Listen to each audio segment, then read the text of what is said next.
line right here. It's got a little ground to cover, but this was the last bit of warmth that it hadn't tapped into as we looked into temperatures just about 15 minutes ago. And if you look at that radar, if you want to pull out that map, Abigail, I just stepped outside and it is pouring in Towson. So you can see that it is moving over our direction where it wasn't necessarily an hour or 45 minutes ago, but it is pouring and you can barely see outside of our front door here at the station. I just want to say something too. We've had some calls, people calling into the station, upset about us constantly breaking in. And it's very important for us to reiterate to you that when we are in a tornado warning, it may not be in your county, but it is a neighbor's county, and it is the law. It is our responsibility that we do have to break in during a tornado warning because it's our obligation to spread the news and keep people safe. That's right. And I saw a comment earlier on social media. I've been trying to check that in between all of these cut-ins. And I also want to mention, when I talk about getting to safety, that includes every bit of your family. That includes pets. We want them in safe quarters as well. Once again, that red polygon, that's a tornado warning. And as much as I would love to give my voice a rest at this point, it's more important that we keep communities safe. And so I know it is not ideal to have us keep breaking in, especially every 15 minutes or so with a new pop-up of a severe thunderstorm warning or tornado warning. But this is pretty important. We want to keep people safe. We want to keep you and your neighbors safe. And honestly, if I go home tonight, that's what matters. That's what matters, that I was able, and Kelly was able, and WMAR was able to at least inform you of these things. And we're seeing radar indicated rotation. Doesn't mean it's on the ground. We haven't had any reports saying there was a tornado on the ground. But this can still cause damage to oneself or one's property. And that's enough to warrant us coming on air and talking about it. I'll step off of my soapbox here, but I just really want to extend my concerns with this because this has a lot of rain associated with it. We haven't seen a whole lot of wind damage, but not too long ago, we saw at the, I-97 and 32 corridor. The wind blown down that sign. Exactly, snapped in half. We want to keep you guys safe. And we are seeing the potential for some damage to property here. At the very least, it's more important if it, would impact you as a person. And that's what we're concerned about. So right here, there's that red and that green mixing that we never like to see with storm relative velocity here. Base velocity also going to show a little bit of that red and green here. So we have winds coming both towards and away from radar. And to give you a little bit of an insider knowledge with this, when winds come in, green highlighted as we look at storm relative velocity and base velocity, winds coming in signified by green. Winds going away signified by red. Sometimes they meet and they battle it out, and each force has its own power behind it, and that causes rotation. Radar will pick up on that rotation. This is one of the many devices that we use with radar to help us see inside the storm. Sometimes the rain is just too messy, like what we see here on reflectivity, the traditional radar. So it's really hard to see any of that rotation just by this image alone.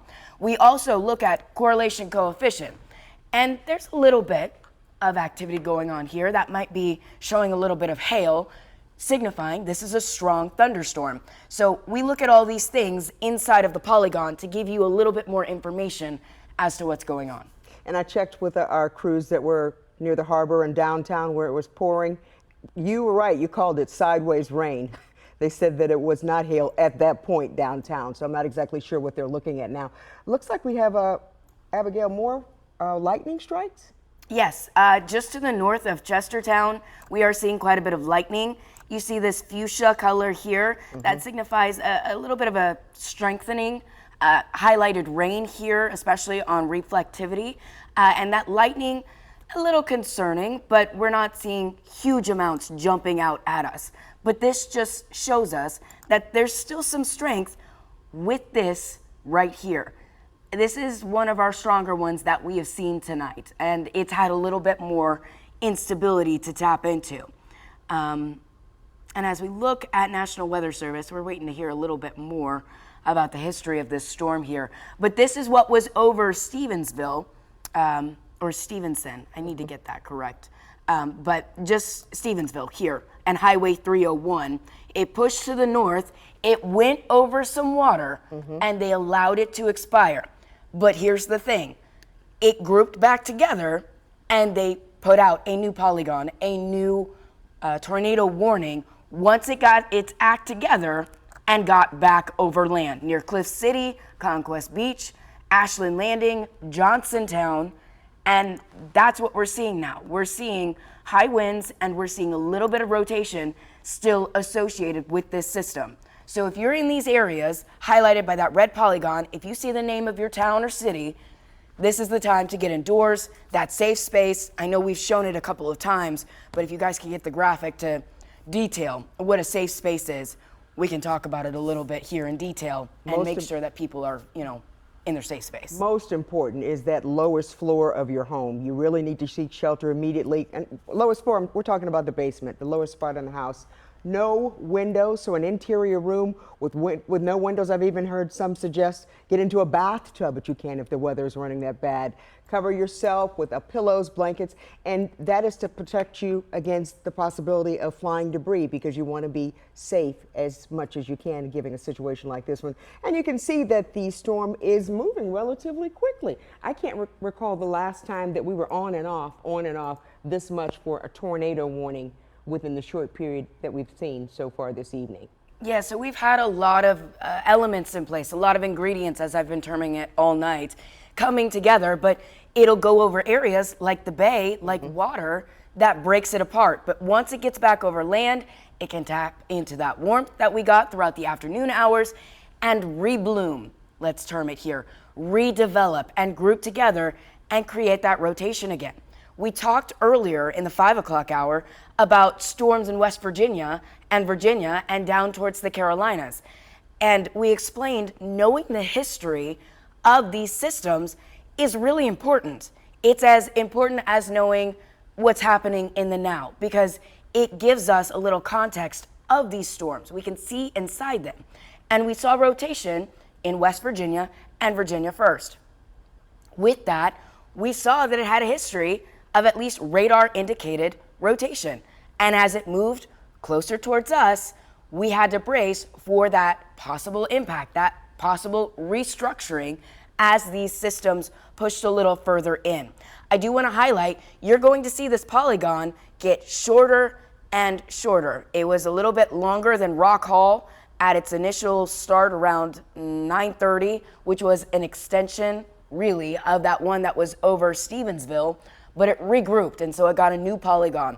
It's condensing now. You're seeing a lot of that lightning outside of this polygon here, which bodes well. We're getting a little bit clearer of a picture as far as radar goes with this system. You can see that little bit of rotation right at the very edge to the east of Rock Hall where that lightning is associated. And the polygon is highlighting the areas it is heading towards. So Chestertown, Churchill, you are still in the polygon. You still need to stay in your safe space. This includes Kings Court, Rolfs, it includes Johnsontown, Ashland Landing, Deerfield, Browns Corner, Churchill, Ewingville, I believe, and Ben Lee Estates. You are all still in this polygon that is until 10 p.m. And with the history of the National Weather Service tonight, they're erring on the side of caution, which I am actually very thankful for. They are letting these tornado warnings stay towards the end of their period, their lifespan here. And that's just the err on the side of caution because these have a history of redeveloping. You don't want to expire a tornado warning and then have it redevelop moments later. You want to make sure people are staying in their safe space and getting the most up-to-date information. And so they've been really good about that tonight. In looking at Baltimore City, contacting with their crews there in terms of the harbor, the rain that was coming down so hard earlier has now moved out. And I don't know that if it's moving to Baltimore County where we are, because I can hear the rain from the studio what's happening outside in Towson right now. Not seeing any reports, and this is all good news to share, no reports of downed trees, damaged power lines, any of those things. But again, I'm sure the downed trees will be something that we'll have to continue to watch over the next couple of days because of the ground being so saturated from the rain that we have seen this week and the rain coming down in such a short period of time. We've seen over the past couple of days. Yes, especially especially today. We've seen quite a bit of rain push through, and we'll look at that total amounts, or at least suggested radar indicated amounts here in just a second. I do want to say a new flash flood warning has popped up near Annapolis, and this is through 4 a.m. in Anne Arundel County. So be mindful of this. You don't see a whole lot of rain in this area just yet, but that does not mean you're out of the woods. We have this rotation with this moisture wrapped around a low pressure system, and it's going to continue to move over the same path as before, and this can cause some flooding issues. I also want to mention, due to the National Weather Service here giving us a little bit of an update, emergency services for Baltimore City saying they have had flash flooding on Frederick Avenue in Hillen at 35th Streets in Baltimore City. And so with that, we've seen a lot of rain push through. You're seeing a lot of kickback here at 695. And so that is going to continue to be an issue even outside of these storms pushing in. We're seeing a little lightning to the south and near Easton. I'm actually going to take a few things off of here and stop the motion so you guys can get a clearer picture of what's going on and what I'm looking at. But we're getting a little bit more activity near Easton. It's not overly abundant with lightning activity, but it's certainly something that has piqued my interest because off towards the south near Easton, we haven't had as much development and they're still relatively warm at this time. And so that's something to monitor because we've seen a lot of these things reform. And we're seeing a little bit of these winds starting to bump against each other near Cambridge. Now, this is a little further out from our radar site, so take it with a grain of salt, but I'm seeing some lightning associated with it.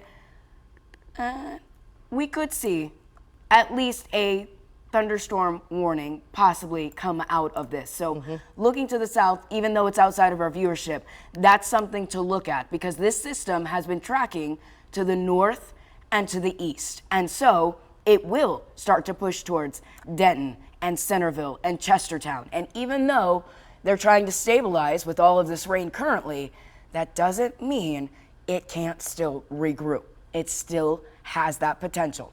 So we really need to be mindful of everything that's going on here and having a lot of eyes on radar.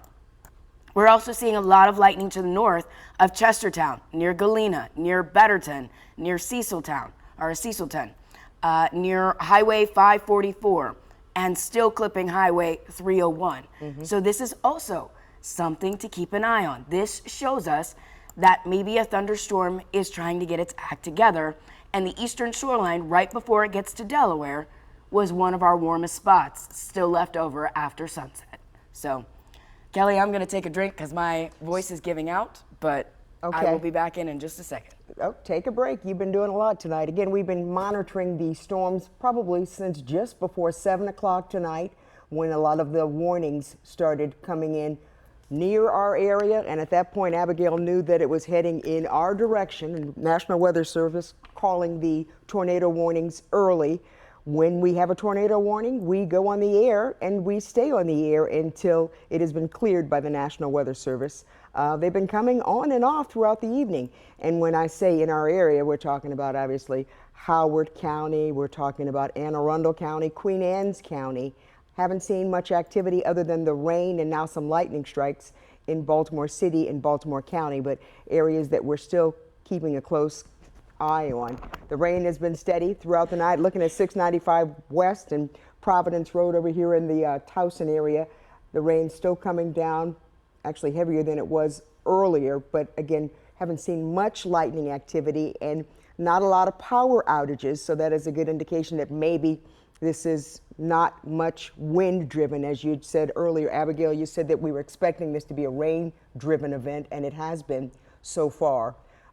Crews out in the field all over and keeping an eye on the situation for us. And not a lot of reports of damage. No, actually no reports of damage, just heavy rain on and off. And that is very fortunate for the folks in Dundalk who dealt with that tornado that blew through about 2 weeks ago. Actually, it was exactly 2 weeks ago today, where we talked to some folks earlier today who were still picking up the pieces, and again, doing that in preparation for what they were expecting, the potential of that coming their way tonight. And again, though, at this point, you're seeing a lot of the rain on the eastern shore, and watching Stevensville, and was that Churchill, Bully Rock, Yes. the Just a little, Chesterstown, Rock yes, Hall, further to the east. and those were areas that you've been watching throughout the night in terms of that Tornado warning. tornado warning, but you called it something else.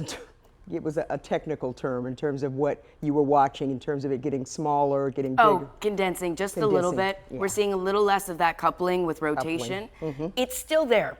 I do also want to highlight, we've been under a tornado watch since around the 5 o'clock hour, and they have condensed that as well, primarily just to the eastern shore, where we're seeing that last leg of activity before we roll into hopefully Saturday, and where we see a little bit of the diminishing of some of this instability. So I do want to say the National Weather Service has removed some of the very western counties of Maryland from this tornado watch. It does look still to be until midnight, and so that is something to be mindful of. The Storm Prediction Center still has us under a slight risk for the rest of today.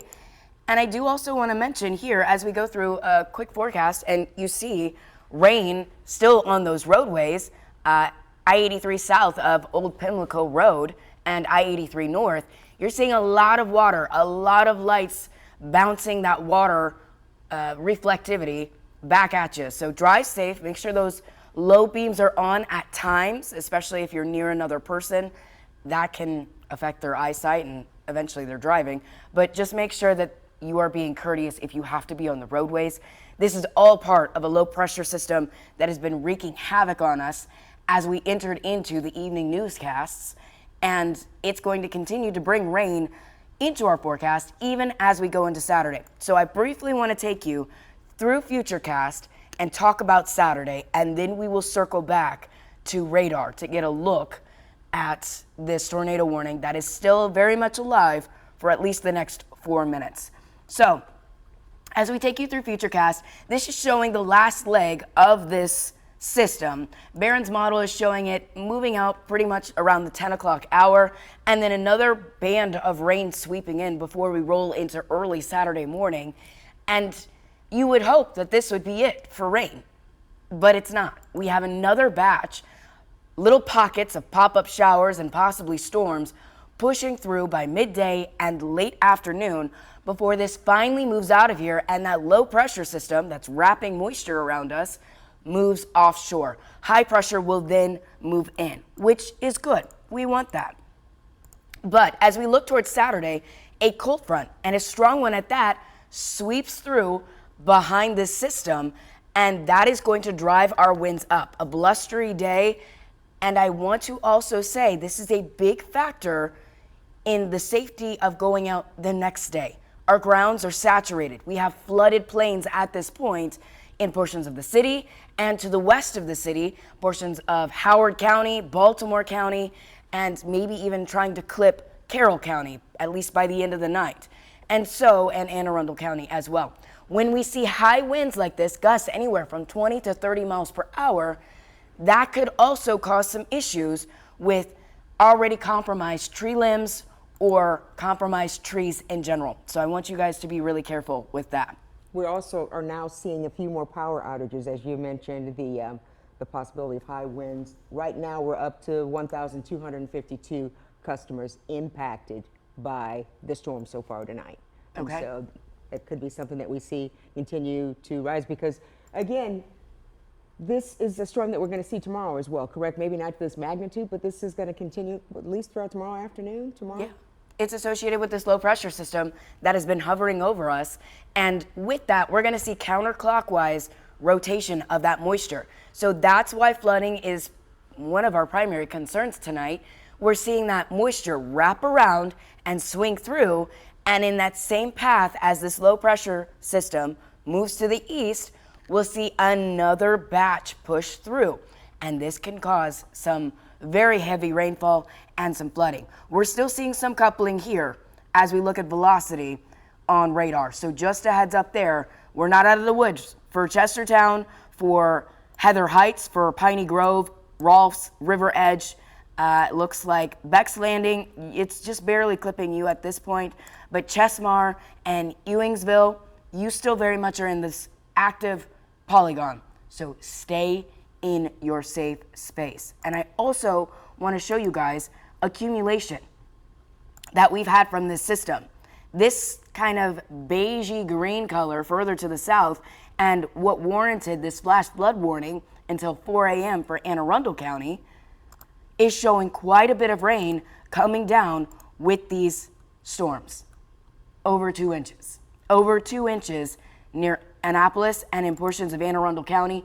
2.5 as we look a little closer towards home, as we look towards just to the east of Severn, if it'll let me move over here, just to the south of Columbia. This does include just to the north of Jessup. And just because you're not in this beige color does not mean you haven't gotten excessive rain. Near Jessup, we've still seen close to 1.5 inches of rain be dumped from these thunderstorms. So much rain has pushed through. Near 2 inches near Towson, over 2 inches a little closer to Towson, near Route 1, 2.2. So a lot of rain associated with this. And walking into Friday, outside of the potential for some severe storms, our primary concern was rain, and that's still holding pretty strong. It looks like that has been allowed to expire off towards the eastern shoreline. Thankfully, they have allowed that tornado warning to expire, so we can start wrapping up. We can take another breather. There's no guarantee that we won't come back on 15 minutes later, but hopefully, and I'm knocking on wood here, we are going to see a little bit more stability. I know I sound like a broken record, but I am really hopeful that this was the last round, especially since that warm batch of air off towards the eastern shoreline was the last batch to tap into. We've lost that sunlight, we've lost that momentum. We'll keep an eye on things, but we'll break in as needed, and hopefully, you won't hear from me much more tonight. This has been your Severe Weather Alert.